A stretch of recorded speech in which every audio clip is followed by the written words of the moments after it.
Assalamualaikum warahmatullahi wabarakatuh.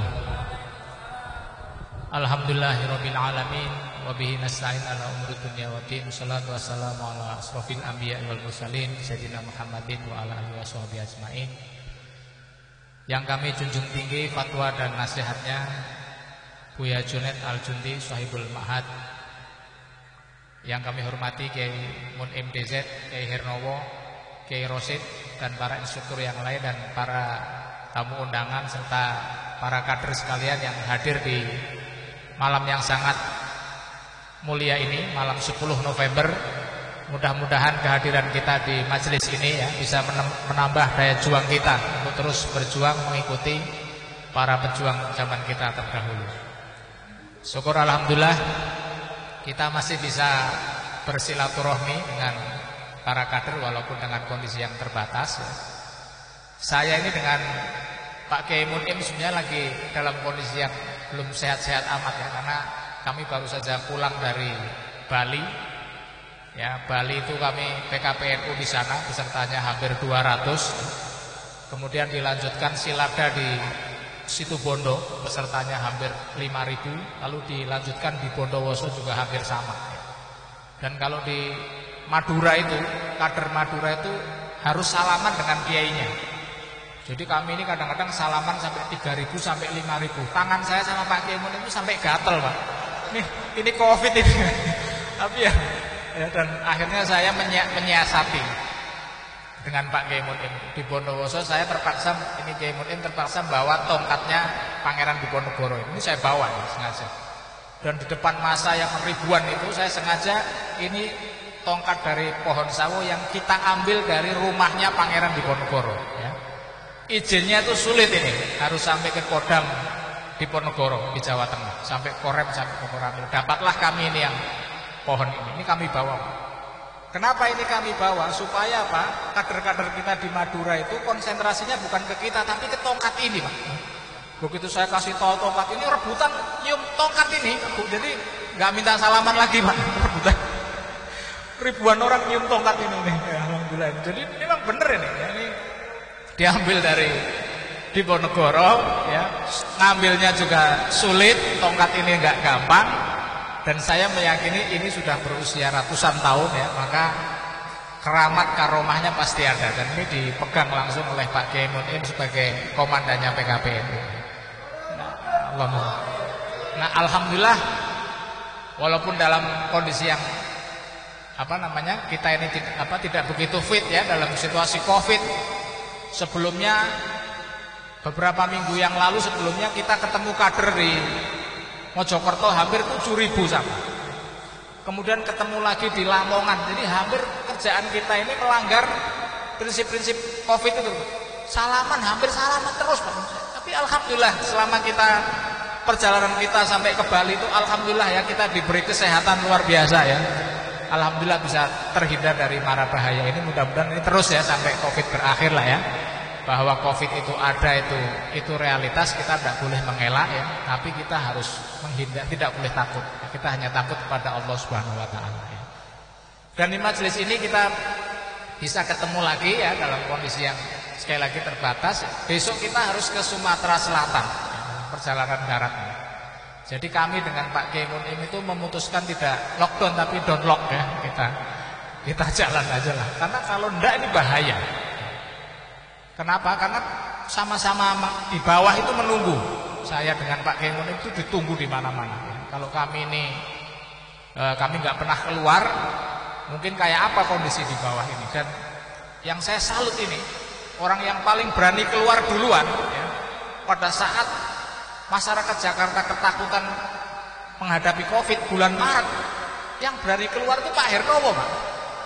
Jadi Pak Hernowo itu datang ke rumah Pak Mun'im ya. Pak Mun'im takut temui Pak Hernowo, jadi sama-sama ini terus ke Bogor ke rumah saya. Saya ini terus terang takut mau terima, waduh nanti bawa Covid apa, jadi sama-sama takut. Tapi beliau ini orang berani. Kenapa Pak Hernowo ini lebih berani daripada kita yang santri? Karena beliau ini NU abangan ya, namanya aja Hernowo ya, tapi ada NU-nya itu penting, Pak. Nama NU di kata-kata itu penting ya. Jadi Pak Hernowo untuk mengajak kita untuk bergerak, karena beliau ini di Krakatau Steel juga memerintahkan karyawannya untuk tidak terpengaruh tentang COVID. Pokoknya kerja terus, kalau enggak pabriknya mati. Ya, alhamdulillah dengan strategi beliau yang istiqomah ini sekarang anak perusahaan Krakatau Steel namanya KWT ya. Ini alhamdulillah akan menjadi perusahaan yang untung dan sehat ya. Nanti di tahun 2000 ini sudah menjadi perusahaan yang sehat di tangan beliau ini ya. Dengan metode PKPNU ini ya. Sehingga genderuwo-genderuwonya, kuntilanaknya tuh pergi semua begitu Pak Hernowo datang ke Krakatau Steel. Kemarin kita diajak ke sana itu ya.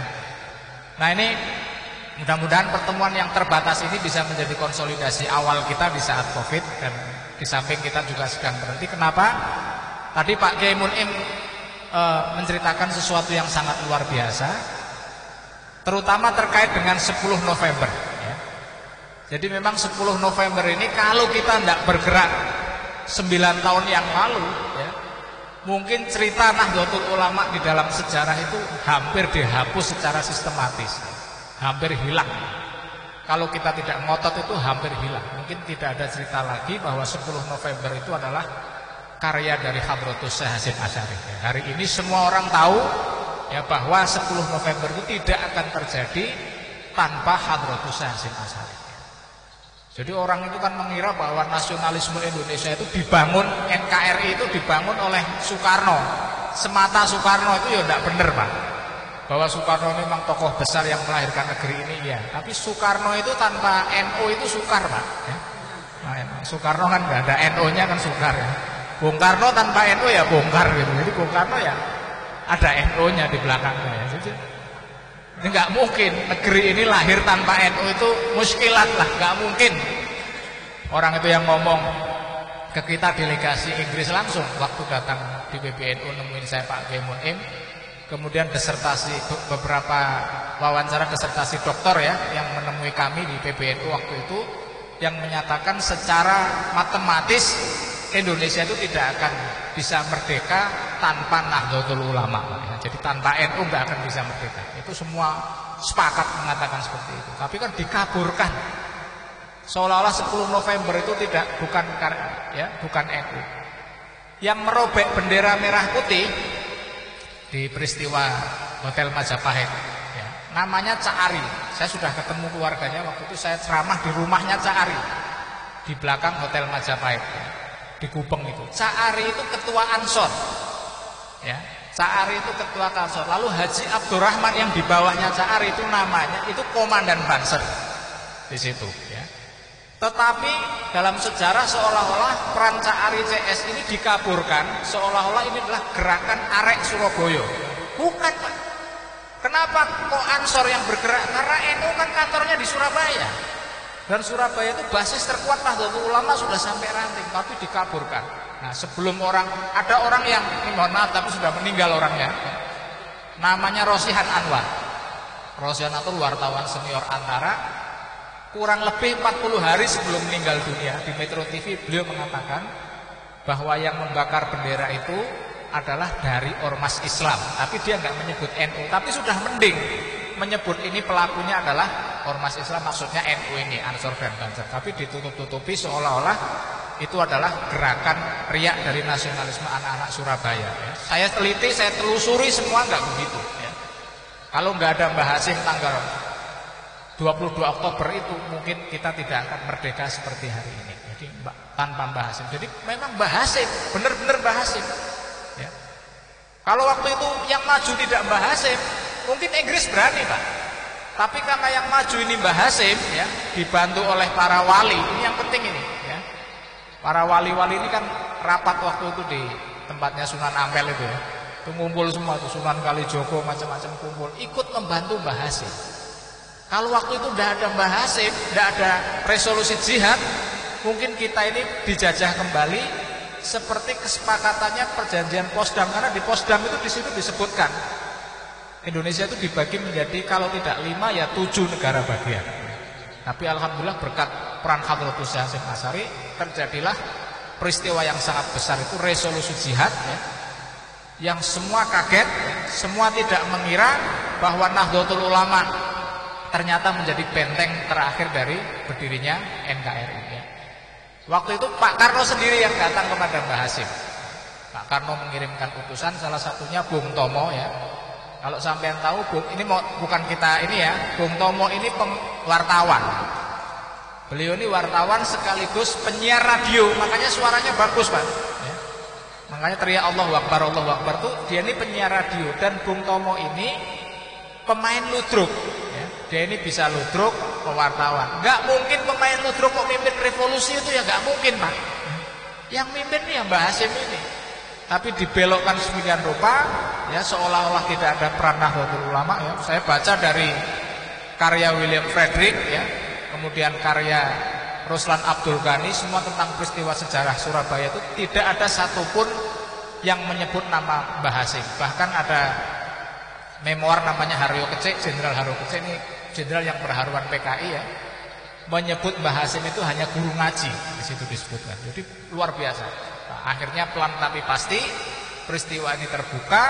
Tanpa Hadratus Syekh Hasyim Asy'ari tidak akan terjadi pertarungan yang sangat besar. Karena waktu itu ya, kata Mbah Hasyim ini luar biasa, Pak. Jadi Mbah Hasyim ini ya, kata Bung Karno, coba tanyakan kepada Hadratus Syekh Hasyim Asy'ari ya, dikirim utusan, kata Mbah Hasyim, kalau nanti Inggris itu sampai ke sini dan tidak ada bangsa Indonesia atau negara masyarakat yang tidak berani melawan kedatangan Inggris di Surabaya ini, biarkan kami Nahdlatul Ulama dan para ulama yang akan melawan Inggris. Jadi pernyataan pertama melawan Inggris itu datang dari Mbah Hasyim.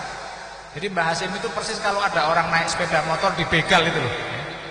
Ya, kalau ada sampean lagi naik motor dibegal, ya, itu tergantung saksi pertama, Pak. Kalau saksi pertamanya berani lawan begal, sampean itu selamat karena yang di bawahnya pasti akan ikut. Tapi kalau saksi pertamanya nggak berani, pura-pura nggak lihat, sampean kasihan tuh dipecel bener sama begal itu ya. Jadi Mbah Hasyim itu persis seperti itu. Begitu Mbah Hasyim ditanyakan langsung menjawab, kalau tidak ada yang berani, biarkan Nahdlatul Ulama yang akan melawan Inggris. Nah, terjadilah, makanya begitu mau perang, Malabi tahu ini siapa yang mau melawan duluan ya, di Surabaya itu. Kenapa yang melawan duluan kok NU? Karena waktu itu resolusi waktu itu laskar kita Hizbullah jumlahnya 400.000 ya. Total jumlahnya di seluruh Indonesia 400.000 dan yang 400.000 kira-kira 27.000 itu ada di Surabaya. Terjadilah perang yang sangat brutal itu, yang sangat terkenal ya. Sekarang dengan peristiwa Surabaya itu yang menggoncangkan seluruh dunia ya. Terjadi yang dalam dokumen Inggris disebut bukan perang tapi tawuran ya. Karena namanya NU kayak sampean kan peradabannya baru tawuran ya, yang sangat luar biasa keras, di mana beberapa jenderal itu meninggal dunia ya. Karena seharusnya jenderal nggak boleh dibunuh ya, konvensi hukum internasional. Tapi orang kayak sampean kan nggak ngerti hukum lah, dibunuh lah Jenderal Malabi ini yang sekarang menjadi sangat populer itu ya. Dan luar biasa Inggris mengalami kerusakan material. Inggris itu kalau tidak salah dalam catatan yang saya baca itu ada sekitar, Inggris itu membawa sekitar 13.000 alat berat, alat perang ya. Dari 13.000 alat perang itu yang kembali ke Inggris itu tidak sampai 10%. Itu semuanya habis di Surabaya. Itu mungkin dibawa sama orang-orang Madura itu ya, dirongsok di sana ya. Karena orang Madura itu motif berperang 10 November itu nggak jelas, antara ngambil besinya apa jihad fisabilillah itu nggak jelas ya. Bangsa Haji Acong dulu itu kan karena sekitar seminggu itu bersihnya sudah bersih ya, di sana nggak ada. Kata Pak Acong, kok cepet sekali orang Madura ngambil besi-besi ini, katanya dicemplungin ke laut dulu Pak gitu, supaya besinya dicemplungin dulu supaya bersih kotanya itu. Karena luar biasa itu. Dari situlah muncul konglomerat Surabaya ya, karena memanfaatkan peristiwa 10 November itu yang dapat barokahnya orang Madura ya. Setelah itu orang Madura menguasai besi-besi bekas itu di seluruh Indonesia, bahkan seluruh dunia itu ya. Karena hasil perampasan ghanimah dari perang Surabaya itu ya. Jadi perangnya nggak jelas tapi ghanimahnya jelas itu ya orang Madura itu. Makanya orang Madura kalau bela NU ya wajar ya, karena mendapat ghanimah paling banyak dalam 10 November itu ya. Jadi kalau yang lain iuran 1 juta, orang Madura harus 10 juta ya, karena mendapat barokah langsung dari perang Surabaya. Jadi perang Surabaya membuktikan NU dicatat dalam sejarah ya. Makanya bangsa-bangsa asing, orang Israel, orang Eropa hari ini sangat berhati-hati dengan NU, karena NU sudah mulai dibaca oleh mereka kekuatannya. Di akhir zaman ini mungkin nantilah pasukan Imam Mahdi ini muncul dari Nahdlatul Ulama, karena memiliki sejarah yang sangat luar biasa ya. Sejarah perkembangan revolusinya itu sangat luar biasa. Dan saya meyakini NU hari ini masih melakukan konsolidasi ya. yang sudah kita lakukan. Insya Allah tidak lama lagi kita minta doa restu dari panjenengan semua. Kita mungkin bulan Februari akan ke Papua, ya, akan ada PKPNU di Papua ini. Dan ternyata menjelang PKPNU Papua itu Sultan Babullah itu diangkat sebagai pahlawan. Ini peluru kita nanti untuk masuk ke Papua, ya, karena menurut dokumen kami ternyata Papua tidak seperti yang digambarkan, ya. Ternyata populasi Islam jauh lebih besar daripada Kristen, ya. Jadi Papua sebetulnya penduduknya Muslim ini, tapi orang yang tidak beragama ini dimasukkan dalam statistik, dicampurkan menjadi Kristen, itu yang menjadi masalah. Nanti kita akan coba masuk dari masuknya Islam di sana abad 15, ya. Sementara yang Kristen baru masuk abad 18. Nanti pelan-pelan nanti kita rangkul semua lah, ya. Mulai dari Sorong, nanti kita akan ke Merauke, kita akan berujung di Papua Tengah, ya. Kita akan berujung di situ. Mudah-mudahan gerakan kita sampai ini, ya, kembali mengembalikan Papua. Papua itu bukan orang yang terpisah, Pak. Itu bagian dari NKRI sejak zaman Majapahit, bahkan sejak zaman sebelum Majapahit. Jadi kita mengembalikan hak mereka. Jadi insya Allah kalau Papua ini sudah aman, ya, insya Allah negeri ini aman lah, ya. Ini wasilah PKP ini. Nanti kita minta doa lah, ya, tolong didoakan supaya kami di Papua nanti diberikan kesehatan, ya, kita bisa berada di Papua. Dan tokoh Papua sudah menunggu kami lama ini.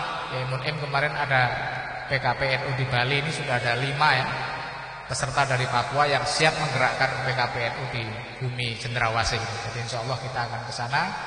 Nanti siapa kalau kader punya banyak uang, kalau mau liburan silahkan bareng kami ke sana, ya. Silakan kita buka aja. Kalau sampean ke Raja Ampat, kita PKPNU lah di sana, ya. Siapa tahu menjadi konsolidasi nanti yang luar biasa, ya. Jadi kami mohon doa restu lah supaya perjalanan PKPNU ini diberi kemudahan, ya. Tapi insya Allah lah ini akan sampai. Kalau Papua sama Aceh selesai, nanti insya Allah Papua menyusul Aceh akan selesai, ya. Ini kami masih diminta Kiai Husnan lagi nih untuk datang ke Padang Lawas. Padang Lawas tempat lahirnya Pak Husnan itu kan jauh sekali, Pak. Dari kota Medan itu bisa 12 sampai 15 jam, ya. Dan itu nggak ada makanan halal, Pak, di sana itu. Isinya BPK semua, ya. Bukan Badan Pemeriksa Keuangan, itu babi panggang karo semua. Jadi kita susah kalau mau makan di sana 12-13 jam di jalan itu, ya. Jadi nanti mungkin kami ke sana, nanti sekali ke Aceh ini sudah ada. Setelah itu mungkin PKPNU PKPNU ini untuk NU dunia di Parung, ya. Ada rencana kita akan adakan di bulan Januari seluruh NU dunia. Setelah itu insya Allah kalau lancar semua, kita sudah bisa PKPNU di Korea Selatan, mungkin di Singapura, ya, di negara-negara lain kita akan mulai ke sana. Pelan-pelan ini, ya.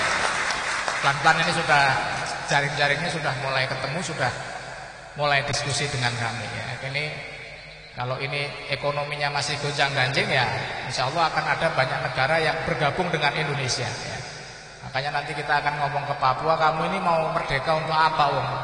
Otonomi khusus itu kan 31 triliun dari pemerintahan RI, kan gitu, ya. Freeport paling sekitar 13 triliun, ya. Penduduknya 3 juta, kalah sama Bogor. Bogor itu hampir 5 juta penduduknya itu, ya. Jadi Bogor itu besar. Jadi lepas dari NKRI itu nggak ada gunanya. Nanti kita mulai, karena banyak negara juga konstelasinya mulai menarik ini, ya. Termasuk Malaysia. Saya kemarin kontak-kontak dengan teman-teman di Malaysia, ya. Kemungkinan Malaysia bergabung dengan Indonesia ini juga ada, ya. Kita doakanlah, ya. Kalau Malaysia bangkrut kan akan bergabung dengan Indonesia, ya. Karena nggak bisa nyauri utang luar negeri yang sekarang sudah hampir 12.000 triliun ternyata, ya. Saya mengira 10.000, ternyata sudah 12.000,7 triliun, ya. Itu negara itu pasti berat menghadapi keadaan domestik hari ini, ya. Ini nanti pelan-pelan lah, ya. Indonesia tinggal dijaga saja, ya, para kader terus merapat dengan Buya Jonet, ya. Karena Indonesia itu harus dijaga oleh NU, ya. NKRI Pulau Jawa ini harus dijaga oleh NU. Kalau nggak dijaga oleh NU bahaya ini, ya. Pulau Jawa itu jangan sampai kehilangan keseimbangan, ya. Kalau sampai Pulau Jawa ini Gunung Merapinya meletus, lalu yang lainnya meletus, Gunung Slamet meletus, itu bisa menyebabkan Pulau Jawa terbelah menjadi 2 ini, menurut LIPI ini, ya. Ini sangat tergantung dari wirid dan auratnya jenengan semua. Kalau jenengan itu rajin, ya, wiridnya nggak pernah berhenti, terus berbaris di bawah bimbingan Buya Junet, insya Allah kita akan selamat, ya. pertemuan-pertemuan seperti ini kita adakan ya, supaya negeri ini selamatlah dari segala bencana ya. Saya kira itu mudah-mudahan inspirasi dari 11 tokoh pahlawan ya yang tadi diceritakan oleh Pak Kiai Munim ya, darahnya, sanatnya, nasabnya bisa sampai ke kita ya, aliran darahnya. Terus kita perjuangkan NKRI jangan sampai pecah ya. Jangan sampai goyang hanya gara-gara isu atau gara-gara itu ada kekuatan yang ingin menghancurkannya. Sekian dari saya. Assalamualaikum warahmatullahi wabarakatuh.